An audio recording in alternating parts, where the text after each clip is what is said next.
नमस्कार, परम आनंद आयुर्वेद में आप सबका स्वागत है। आज की वीडियो है हमारी कि जो प्रेग्नेंट लेडीज होती हैं यानी जो गर्भवती स्त्री होती हैं उनको किन एक्टिविटीज का ध्यान रखना चाहिए या फिर हम यूँ कहें कि उनको किन एक्टिविटीज को अवॉइड करना चाहिए। बेसिकली जो लेडीज फर्स्ट टाइम मदर बनती हैं तो उनको नहीं पता चलता कि हमें किन किन बातों का ध्यान रखना चाहिए, ऐसी कौन सी एक्टिविटीज हैं जो उन्हें नहीं करनी चाहिए, जिसकी वजह से कई बार मिसकैरेज भी हो जाता है। तो आज की वीडियो में मैं आपको जो हमारी संहिताओं में यानी आयुर्वेद की संहिताओं में जो वर्णन किया गया है, यानी आचार्य चरक जी ने, आचार्य सुश्रुत जी ने, आचार्य वाग्भट जी ने जो वर्णन किया है, मैं उसको कंबाइंड बताऊंगी कि उन्होंने किन किन एक्टिविटीज का वर्णन किया है जो कि एक गर्भवती स्त्री को अवॉइड करना चाहिए। जैसे आचार्य चरक जी ने चरक संहिता में शरीर स्थान में अध्याय 4 और श्लोक 18 में वर्णन किया है।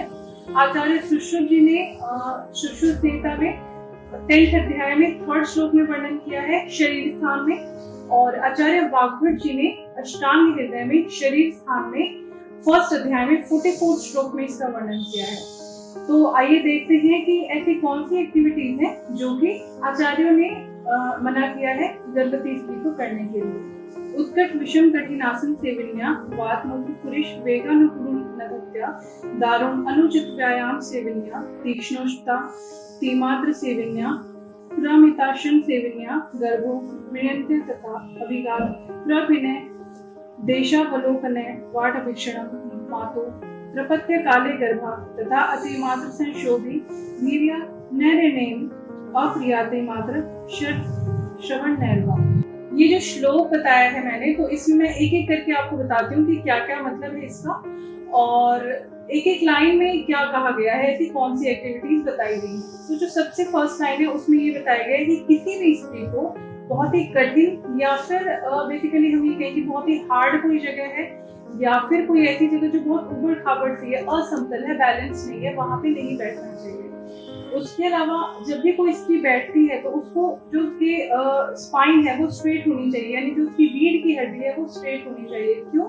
ताकि जो प्रेशर है वो गर्भाशय पे या फिर कमर पे ना पड़े। इससे क्या होता है कि बच्चे की ग्रोथ भी रुक सकती है। अगर आपकी जो पोस्चर है टेढ़ा बैठने की या फिर ऊपर खाबड़ जगह पे बैठने की, तो एक पोस्चर है वो आपका परमानेंट पोस्चर हो जाता है, जिसकी वजह से बच्चे की जो ग्रोथ है वो प्रॉपर नहीं हो पाती है और कई बार बच्चे को सांस लेने में भी दिक्कत होती है। तो इसीलिए सबसे फर्स्ट ये है कि आप कहीं भी बैठे तो आप अपनी कंफर्टेबल पोजीशन में, जहाँ पे आपको दिक्कत नहीं होती है, वहां बैठे और जो प्लेन हो, समतल हो। नेक्स्ट है कि आप कभी भी किसी वेग को ना रोकें। वेग का मतलब आपको यूरिन पास करने के लिए जाना है, आपको स्टूल पास करने के लिए जाना है, तो किसी भी वेग को ना रोकें। आपको भूख लग रही है तो उसको ना रोकें।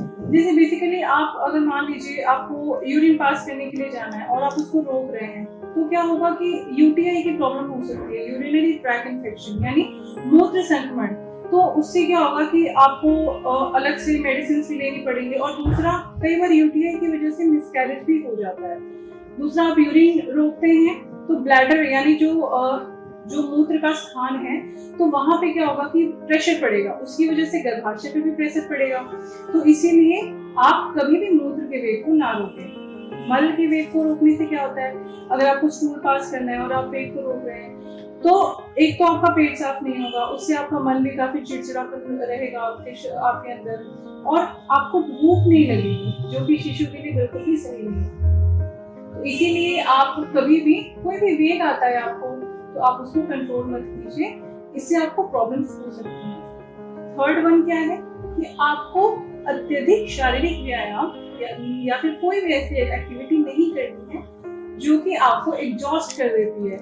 यानी आप जैसे कोई घर का काम ही कर रहे हैं या फिर आप कोई योग कर रहे हैं, कोई जिम जा रहे हैं आप, तो आप उतना ही कीजिए जितना आपके लिए ठीक है। आप अपने गायनिक से कंसल्ट कीजिए, वो आपको जो एडवाइस करते हैं तो आपको उचित देख रेख में कीजिए, क्योंकि आप बहुत एग्जॉस्ट हो जाते हैं तो भी वो आपके लिए और आपके शिशु के लिए फिजिकली और मेंटली दोनों तरीके से सेफ नहीं है। उसके बाद नेक्स्ट पॉइंट क्या आता है कि आपको तला भुना भोजन नहीं खाना। आप मसालेदार चीजें खा रहे हैं, तला भुना भोजन खा रहे हैं, तो उससे क्या होता है कि एक तो वो आपका जो डाइजेशन है वो खराब होगा, और आपको जी मिचलाएगा या फिर छाती में जलन होगी, यानी एसिडिटी से रिलेटेड प्रॉब्लम हो सकती है। क्योंकि गर्भावस्था में बेसिकली वायु से रिलेटेड प्रॉब्लम जो होती है वो बहुत ज्यादा हो जाती है। तो इसीलिए आप अपने खान पीन का बहुत ही ध्यान रखें, जिससे आपका भी और आपके शिशु का भी, दोनों का ही जो ग्रोथ है और एक तरीके से जो फिजिकल हेल्थ और मेंटल हेल्थ है वो अच्छी बनी रहे। तो क्योंकि ये तो आप सबने सुना कि जैसा आप खाएंगे वैसा ही पोषण आपके शिशु को भी मिलेगा, इसीलिए भोजन आप कभी भी तला और भुना भोजन ना खाएं। अगर कभी क्रेविंग होती है तो आप थोड़ा बहुत ले सकते हैं, but not on regular basis. Next है कि आपको हमेशा एक प्रॉपर पोजीशन में सोना है, यानी ऐसा नहीं है कि आप बेड पे गए और फटाक से पीछे की तरफ लेट गए, या फिर जब आपको उठना है तो आप सीधा बिल्कुल उठ गए। ऐसा नहीं करना है व्हेन यू आर प्रेग्नेंट, क्योंकि आप अगर अचानक से लेटते हैं या फिर अचानक से आप उठते हैं तो उससे बॉडी को शॉक भी लगता है, और बेबी अंदर है आपके तो उसमें भी कुछ ना कुछ प्रॉब्लम आ सकती है। इसीलिए आप जब भी आप बेड पे जाते हैं तो आप पहले स्ट्रेट बैठें, आप लेफ्ट साइड में टर्न करें और फिर आप धीरे से लेटें। और उठने का भी प्रोसीजर सेम है, आप लेफ्ट साइड करवट लीजिए और फिर आप धीरे से एक हाथ रख के, एक हाथ सहारे को लेके और फिर दूसरे हाथ से उठने की कोशिश कीजिए। आप जब भी लाइक आपका फर्स्ट 3 मंथ जो है तो आप उसमें पीठ के बल लेट सकते हैं, लेकिन आफ्टर 4th मंथ और 5th मंथ आप पीठ के बल लेटना भी अवॉइड कीजिए। क्योंकि इससे क्या होता है कि जैसे बच्चे की ग्रोथ होती है तो गर्भाशय पे और मूत्राशय दोनों पे ही प्रेशर पड़ता है। इससे कहीं ना कहीं बच्चे की ग्रोथ और बच्चे को सांस लेने में भी दिक्कत हो सकती है, तो आप उसका ध्यान रखें। और जब आप 3rd ट्राइमेस्टर में चले जाते हैं, यानी जब बच्चा फुल्ली ग्रोथ मतलब हो जाती है बच्चे की, तो जब आप उस टाइम करवट लेके सोते हैं तो अपने पेट के नीचे और पैर के बीच में कुछ कुशन या फिर कोई मतलब कुछ ऐसा तकिया लगा के सोएं या फिर कुछ कंबल लगा लें, जिससे जो प्रेशर है वो आपका पूरा गर्भाशय पे ना आए, पेट पे ना आए। नेक्स्ट है कि जब भी आप सोते हैं, यानी आपको सही पोजीशन में सोना है। जब भी आप सोते हैं तो आपको पीठ के बल सोने में अवॉइड करना है थोड़ा सा। जब आप फर्स्ट 3 मंथ्स में होते हैं, यानी जब पहला, दूसरा, तीसरा महीना होता है गर्भावस्था का, तो उस टाइम आप पीठ के बल सो सकते हैं, लेकिन आफ्टर फर्स्ट ट्राइमेस्टर आप पीठ के बल सोना अवॉइड कीजिए। क्योंकि उससे क्या होता है कि बच्चे की ग्रोथ हो चुकी होती है तो प्रेशर जो होता है वो गर्भाशय पे और मूत्राशय पे भी पड़ सकता है। तो उससे क्या होता है कि एक तो बच्चे की ग्रोथ पे भी कहीं ना कहीं इफेक्ट आता है और दूसरा उसको सांस लेने में भी प्रॉब्लम हो सकती है। इसके साथ एक और बात मैं बोलना चाहूंगी कि अगर आप हेल्दी हैं, यानी जो आपकी प्रेगनेंसी है वो हेल्दी जा रही है, तो आप पूरे दिन रेस्ट करना अवॉइड कीजिए। आप दिन में 1-2 घंटे सो लीजिए, रेस्ट कर लीजिए, बट पूरे दिन रेस्ट करना अवॉइड कीजिए।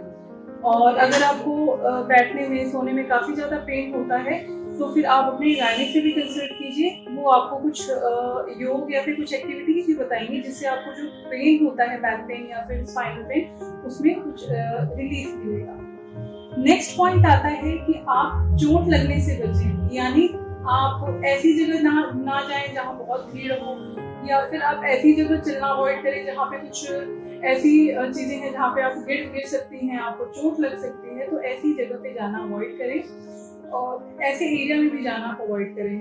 आप जैसे अगर आप स्लीपर्स वगैरह भी पहनते हैं तो एक फ्लैट स्लीपर पहने जिसमें आपको चलने में कंफर्टेबल हो। उसके अलावा नेक्स्ट पॉइंट है कि आप जो कपड़े हैं आपके वो तंग कपड़े ना हो, यानी आप कंफर्टेबल क्लॉथ पहनिए, फ्री क्लॉथ पहनिए, जिससे बच्चे को सांस लेने में दिक्कत ना हो और आप भी कंफर्टेबल फील करें। अगर आप टाइट पहनेंगे तो आपको एक तो काफी कसावपन महसूस होगा और आपको चलने फिरने में भी प्रॉब्लम हो सकती है।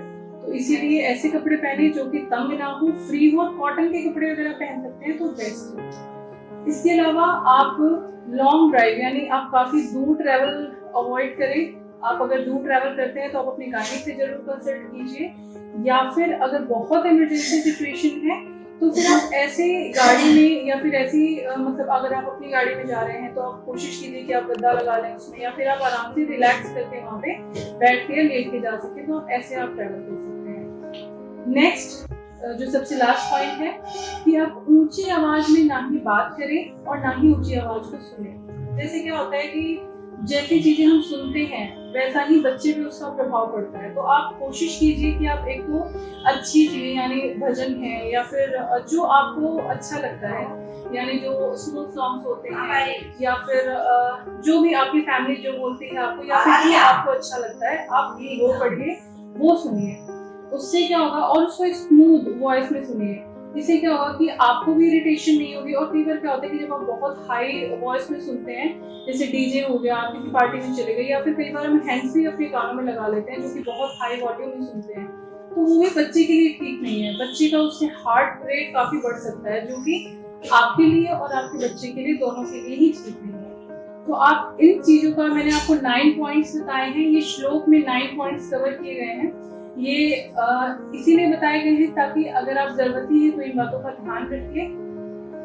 इसके साथ एक और 2 पॉइंट मैं ऐड करना चाहूंगी कि जैसे कुछ लोगों का डाउट होता है कि क्या हम प्रेगनेंसी के टाइम में रिलेशन बना सकते हैं। तो आप प्रेगनेंसी के टाइम में रिलेशन बना सकते हैं, but first 3 month and last 3 months को थोड़ा अवॉइड कीजिए। अगर ऐसा है तो आप अपनी गायनिक से भी कंसल्ट कर सकते हैं। और नेक्स्ट पॉइंट कि अगर आपकी प्रेगनेंसी में कुछ भी कॉम्प्लिकेशन है या फिर आपको कहीं अचानक से पेन हो रहा है या कुछ अनफेवरेबल सा, अनकंफर्टेबल सा लग रहा है, तो आप उसी टाइम अपने जो भी कंसर्न डॉक्टर हैं, गायनेकोलॉजिस्ट हैं, आप उनसे कंसल्ट कीजिए। और ये जो भी एक्टिविटीज हैं आप उनको अवॉइड कीजिए। तो इससे क्या होगा, आपकी प्रेगनेंसी हेल्दी रहेगी और आगे भी सारी चीजें ठीक चलती रहेगी। बाकी आज की वीडियो में सिर्फ इतना ही। अगली बार फिर मिलती हूँ आयुर्वेद से जुड़े कुछ नए तथ्य लेकर। तब तक के लिए धन्यवाद।